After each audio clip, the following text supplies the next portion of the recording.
प्यारे बच्चों, Divansh educational academy में आपका हार्दिक स्वागत है। बच्चों, क्लास 10th के मैथमेटिक्स में सबसे पहला चैप्टर बच्चों क्या है? रियल नंबर है। जानते हो, रियल नंबर्स के बारे में पढ़ना है। रियल नंबर्स बच्चों, तुम रियल नंबर्स के बारे में क्या हो, क्लास 9th से ही जानते हो, समझ गए ना? रियल नंबर्स के बारे में पता है, फिर भी once I want to recall you to refresh your memory. As you know,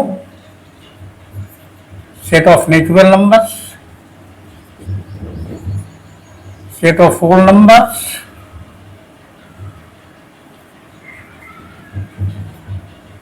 set of integers,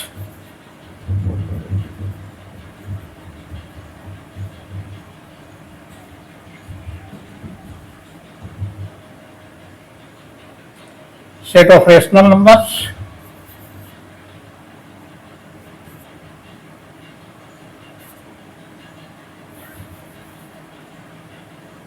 numbers in the form of p by q, क्या सेट की भाषा में तो थोड़ा सा लिखोगे तो क्या लिखेंगे?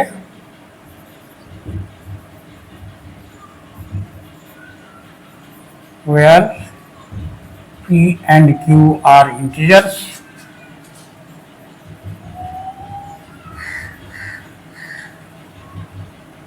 and q is not equal to 0. p by q के रूप में हो, p और q इंटीजर्स हैं, ये सब जानते हो बच्चों। इरेशनल नंबर्स,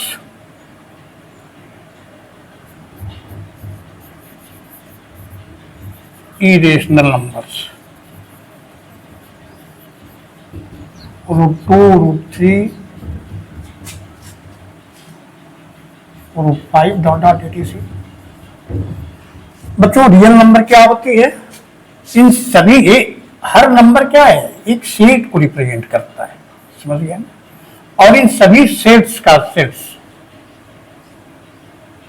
सभी नंबर से मिला के देखो, सारे नेचुरल नंबर्स क्या है? होल नंबर में है। सारे होल नंबर इंटीजर्स में है। सारे इंटीजर्स क्या है? रेशनल नंबर्स में है। ठीक, तो रेशनल और इरेशनल भी क्या है? Set of numbers of rational irrational real number, तो ये सारे नंबर्स इसमें आ जाएंगे, समझ गए ना?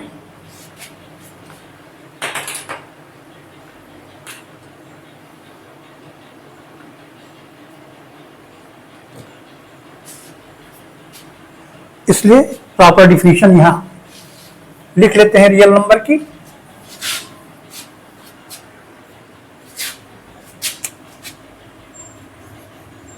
Real number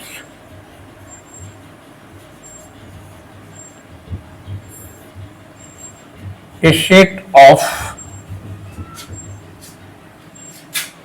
all the sets of numbers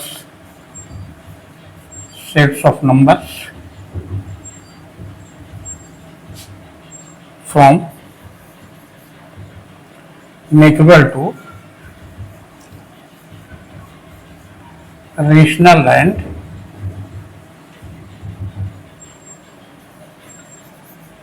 irrational numbers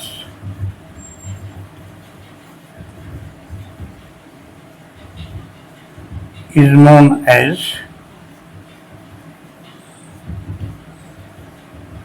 real numbers. A set of real numbers. A set of real numbers.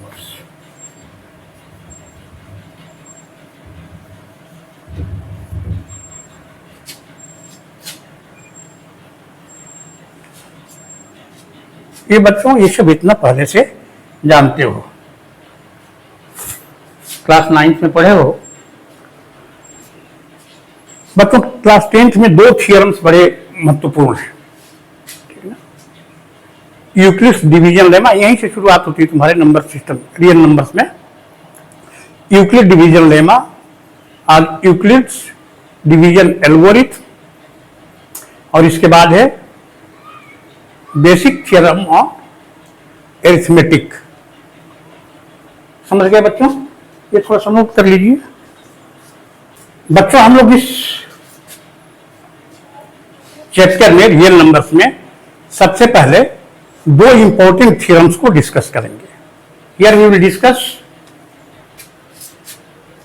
To important theorems.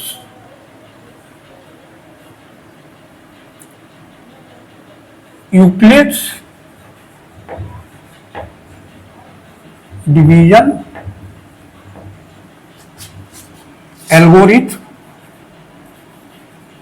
Algorithm and second क्या है? फंडामेंटल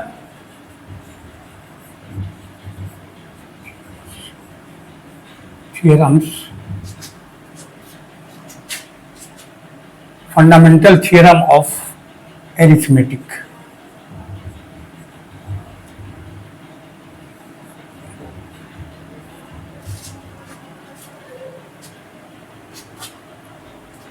आते हैं बच्चों, हम लोग पहले थ्योरम को डिस्कस कर लेते हैं, समझ लेते हैं ठीक से।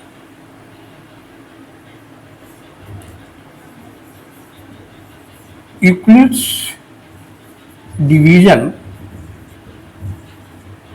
Lemma are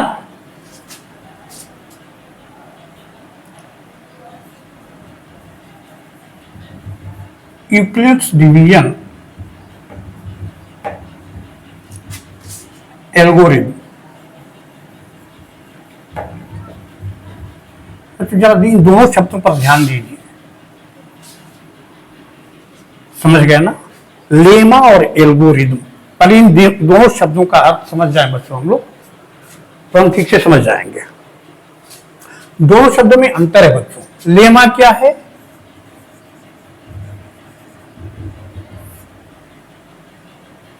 A lemma is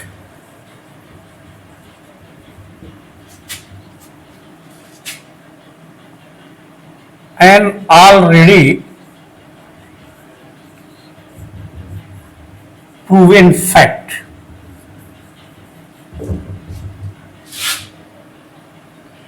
या statement. Fact or statement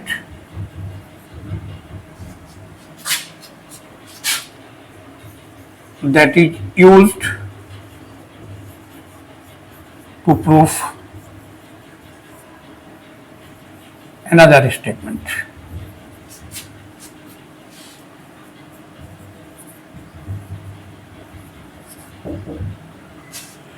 lemma क्या है? पहले से ही सिद्ध किया हुआ तथ्य या कथन है जिसका उपयोग दूसरे कथन को प्रूफ करने में किया जाता है।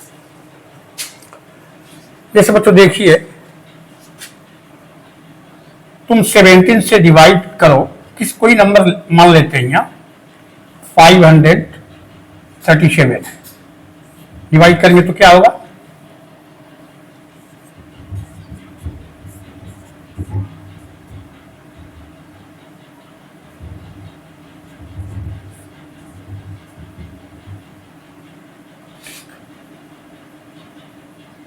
ये जानते हो, ये बताने की जरूरत नहीं है। क्या है?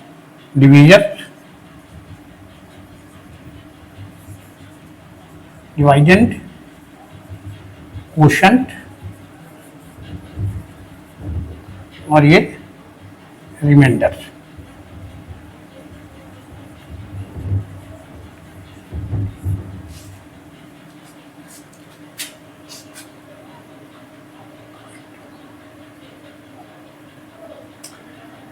क्वोशंट इंटू डिवीजन बच्चों 31 इंटू 70 प्लस 10 करोगे तो आ जाएगा ये 537। करके देख लीजिए।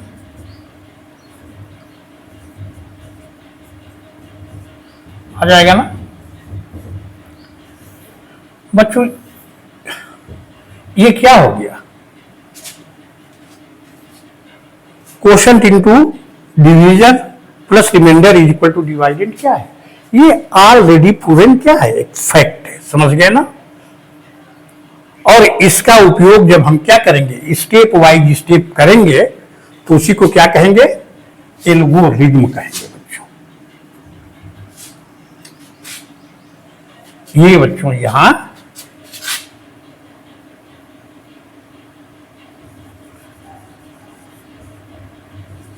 Quotient into division plus reminder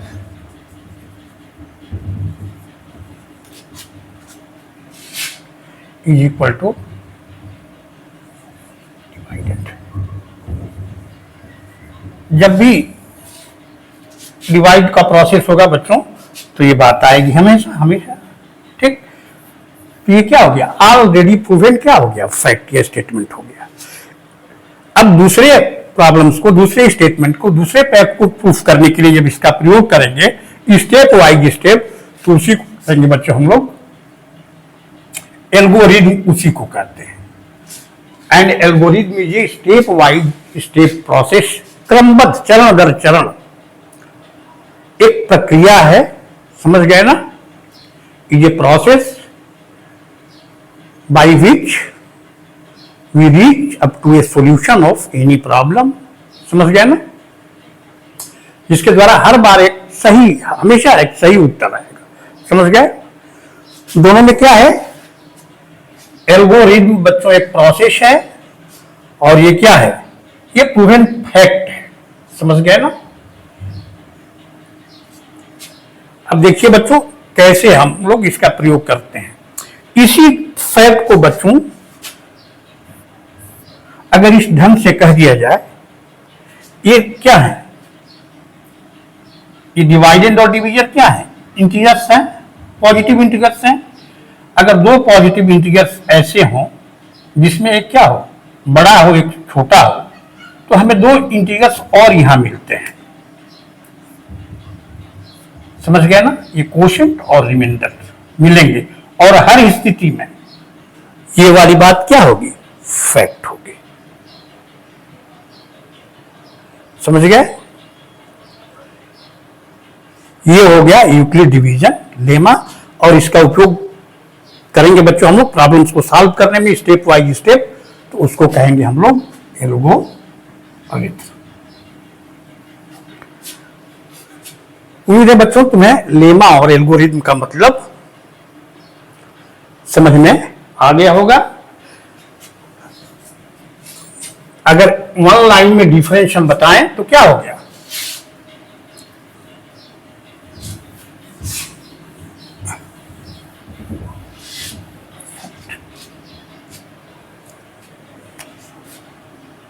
यहां नोट्स में आप लिख सकते हैं, a lemma is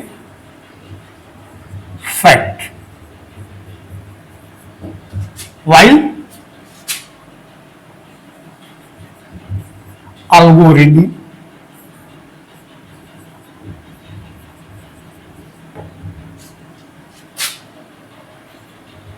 step by step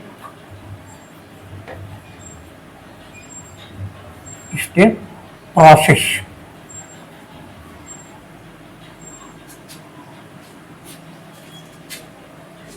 by which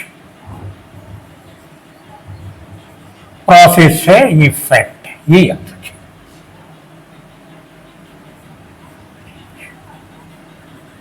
always up to a correct solution या करेक्ट आंसर। उम्मीद है बच्चों तुम्हें लेमा और एल्गोरिथम में अंतर समझ में आ गया होगा। बच्चों इसी को थोड़ा सा डिफरेंट ढंग से कह देना, समझ गए ना। ये जो स्टेटमेंट यहां पर लिखे हो, नोट करना चाहो तो नोट कर सकते हो, मेन चीज है समझना। ये जो लिखे हो,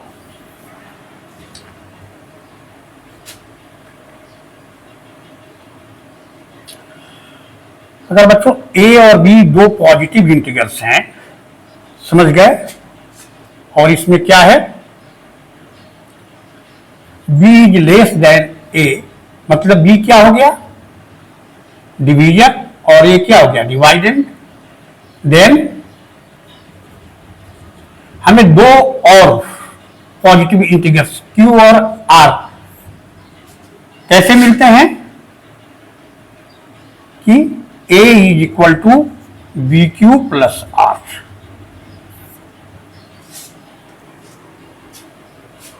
इसी बात को यहां इस ढंग से लिख दिया गया है। ये तुम्हारा हो गया यूक्लिड डिवीजन लेमा। समझ गए?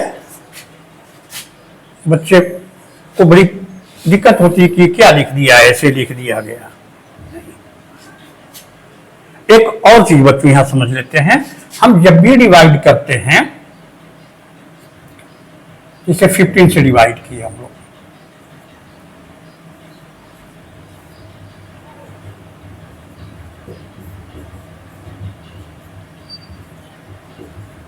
रिमाइंडर 6 आ गया।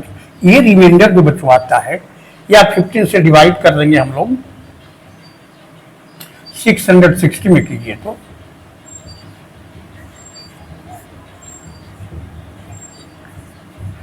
यहां देखिए रिमाइंडर 6, यहां रिमाइंडर 0 हो गया। क्या रिमाइंडर माइनस में भी आता है? नहीं, या तो 0 होगा या 0 से बड़ा होगा, लेकिन बड़ा होगा और लेकिन क्या होगा, डिवीजर से हमेशा क्या होता है, छोटा होता है। समझ गए बच्चों? इतनी समझ में आ गई तो यूक्लिड डिवीजन लेमा का जो स्टेटमेंट है, यही स्टेटमेंट है, थोड़ा सा डिफरेंट ढंग से कह दिया गया है, इसलिए लगता है कि थोड़ा सा उटपटांग है बच्चों। ठीक ना? अपने मन से तुम लिख सकते हो समझने के बाद। क्या फैक्ट समझना जरूरी है? Divided is equal to division into quotient plus remainder, ये लिखा गया है इसमें। ठीक? और जो रिमाइंडर की वैल्यू होती है बच्चों, या तो 0 के बराबर होगी या क्या होगी, ये जो है डिवीजन, इसमें डिवीजन क्या है, B। A है डिवाइडेंड, B है डिवीजन, Q है कोशंट और R है रिमाइंडर।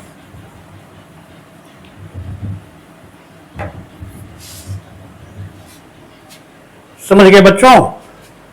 तो R की जो वैल्यू होगी या तो 0 होगी या इससे क्या होगी, छोटी होगी। इसी बात को सिंबॉलिक ढंग से कैसे लिखते हैं, 0 is less than R equal to R, R is less than B, divisor से छोटा। देखिए समझ गया ना? दो संख्याओं के बीच में कोई संख्या है तो इस तरह से लिखते हैं, 0 is less than R equal to R, R is less than B. मतलब आर की वैल्यू 0 और बी के बीच में होती है या इक्वल टू या 0 के बराबर होती है, बी के बराबर कभी नहीं होगी। कभी रिमाइंडर बच्चों कभी क्या होगा, डिवीजर के इक्वल नहीं होता है, क्योंकि डिवीजर के इक्वल होगा तो एक टाइम्स और डिवीजन चला जाएगा, गलत हो जाएगा वो डिवीजन। ये इतना फैक्ट जानते हो, और उसी बात को इस ढंग से लिख देना, this is your Euclid division lemma. और इस लेमा का प्रयोग देखिए प्रॉब्लम्स में कैसे स्टेप वाइज स्टेप करते हैं हम लोग, वही क्या हो जाएगा, एल्गोरिथम हो जाएगा। समझे बच्चों? नोट कर लीजिए इसको। अपने मन से स्टेटमेंट अगर लिखना चाहते हो तो लिख सकते हो, नहीं तो यहाँ स्टेटमेंट हम लिख देंगे।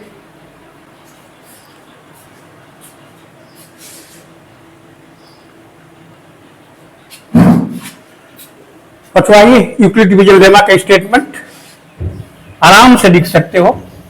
थोड़ा सा अगर दिक्कत होगी तो मैं लिख देता हूं यहां। ये समझ गए हो बच्चों?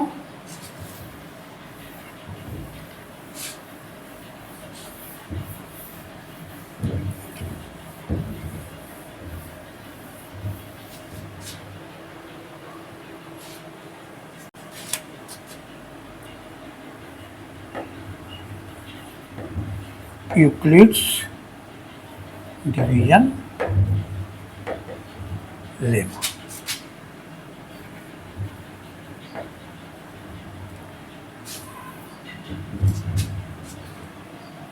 For any two positive integers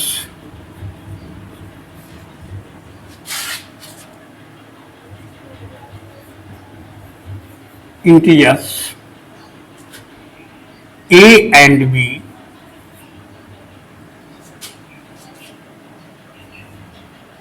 there exists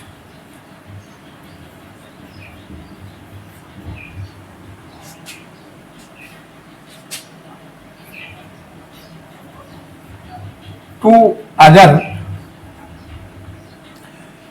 whole number, बता रहे बच्चों होल नंबर्स, इंटीजर्स भी लिख सकते हो, होल नंबर्स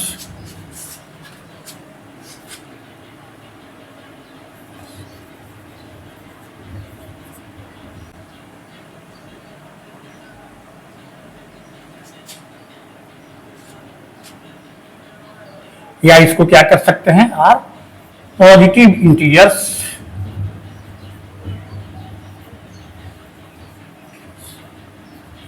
विद जीरो, क्योंकि रिमाइंडर जीरो भी हो सकता है बच्चों। Whole numbers Q and R such that अब इतना भी स्टेटमेंट में लिखा गया है A equal to B Q plus R, zero is less than और equal to R, R is less than. देखिए बच्चों यही बच्चों मैथ की खूबसूरती है, this is the beauty of mathematics. इतना स्टेटमेंट लिखते हो बच्चों, समझ गए ना। इसलिए फिजिक्स में जो लॉज पढ़ते हो कई लाइन में होता है, उसको मात्र क्या होता है कंसाइज करके कितने, मैथमेटिक्स नहीं रहे बच्चों, ठीक ना। इसलिए साइंस को मैथमेटिक्स की भाषा में ही समझा जाता है। ये बच्चों हो गया, यही है यूक्लिड डिवीजन। इसके बाद बच्चों हम लोग क्वेश्चंस के माध्यम से इसको समझने का प्रयास करेंगे, समझ गए। स्टेप वाइज स्टेप चलेंगे, वही क्या हो जाएगा Euclid division algorithm. Question solve करेंगे तो एल्गोरिथम का मतलब बता दिए हैं, लेमा क्या है बता दिए हैं, इसके बाद समझ में आ जाएगा, समझ गया ना बच्चों। इसके बाद क्वेश्चन में how we will use this lemma to proof another problems और एनदर स्टेटमेंट्स। बच्चों इसको नोट कर लो। आइए बच्चों, here is a question on your board, so that every positive even integer is of the form 2q and that every positive odd integer is the form of 2q plus 1 where q is some integers। Solution देखिए बच्चों,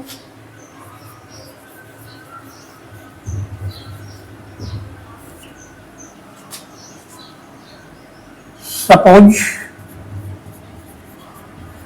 A is a positive integer,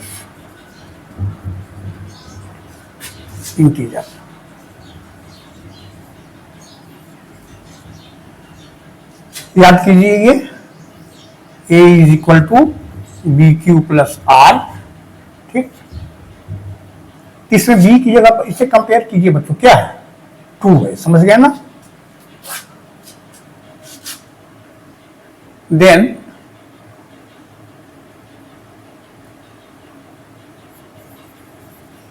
on dividing a by 2, a को किससे divide करेंगे 2 से, ठीक ना। to get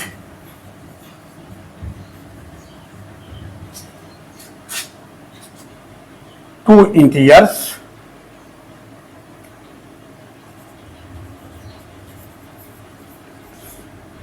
Q and R। समझ गए बच्चों। देन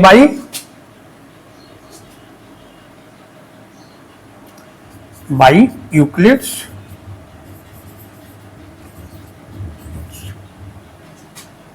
एल्गोरिथम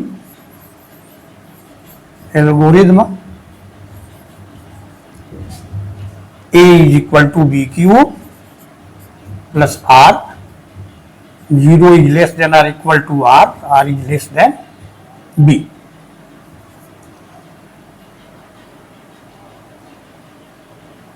यही है ना बच्चों।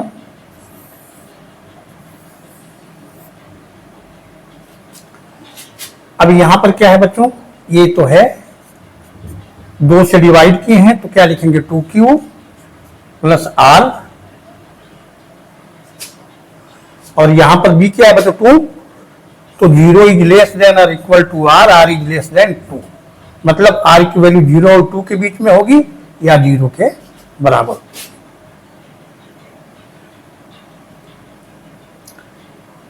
समझ गए बच्चों? अब देखिए देन r बराबर क्या हो जाएगा, r की वैल्यू 2 होगी, एक 0 होगी एक 1 होगी, ठीक है। अब इसमें क्या करेंगे हम लोग, r is equal to 0 put करेंगे बच्चों हम लोग इसमें, तो क्या हो जाएगा a is equal to 2q plus 0, a is equal to 2q। या q कोई इंटीजर है बच्चों, q की कोई भी वैल्यू रख दो, समझ गए ना, where q is some integer, you get 2 integers q and r, 1 2 3 कोई भी रखोगे तो क्या होगा 2 से डिविजिबल हो जाएगा, समझ गए ना।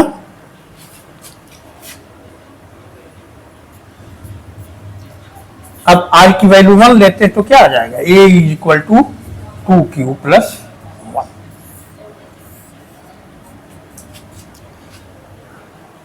यहां पर क्या है बच्चों 2q is divisible by 2, that is it is a even number, समझ गए ना।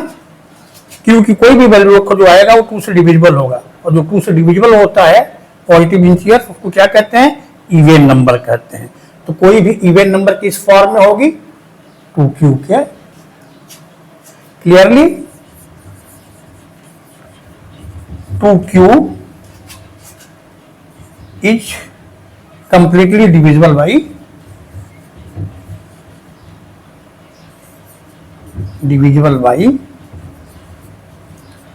To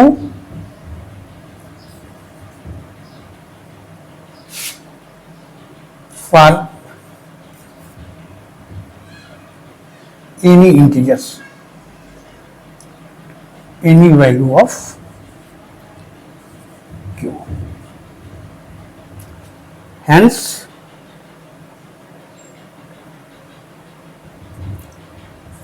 it is an even number।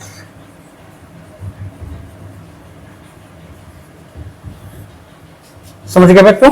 तो कोई भी इवन इंटीजर जो होगा वो क्या होगा 2q के रूप में होगा। ये बच्चों देखो 2q प्लस 1, आप q की वैल्यू रखिए, यहां देखिए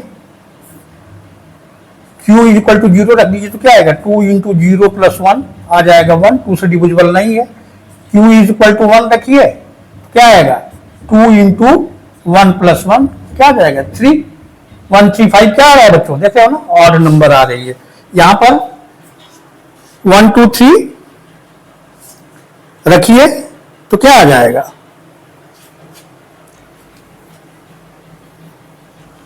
इवन नंबर आएगी, यहां पर क्या आ रहा है ऑड नंबर आ रही है। इसका मतलब बच्चों एवरी पॉजिटिव इवन इंटीजर्स किस रूप में होता है, 2q के रूप में होता है, और ऑड पॉजिटिव इंटीजर किस रूप में होता है 2q प्लस 1 के रूप में होता है। मेरे बच्चों समझ में आ गया होगा। इस पर कुछ और क्वेश्चन तुम लोग सॉल्व करना नेक्स्ट वीडियो में बच्चों, हम लोग और इस पर क्वेश्चन, ताकि तुम्हारा कंसेप्ट क्या हो, एक नई चीज है जिसको 9th में नहीं पढ़े हो, समझ गए ना।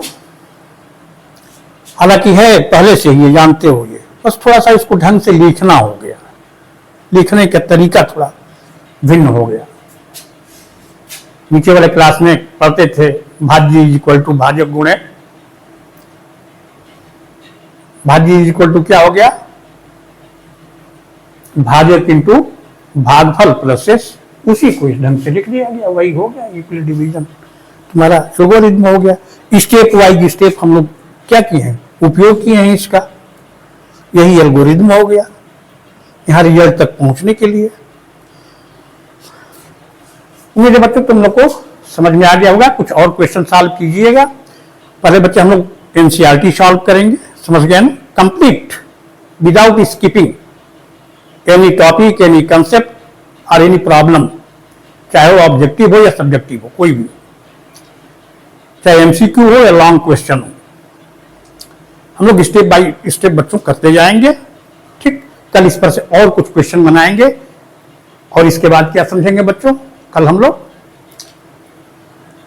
फंडामेंटल थ्योरम ऑफ एरिथमेटिक समझेंगे। ठीक है बच्चों, मिलते हैं नेक्स्ट वीडियो में। Okay, thank you.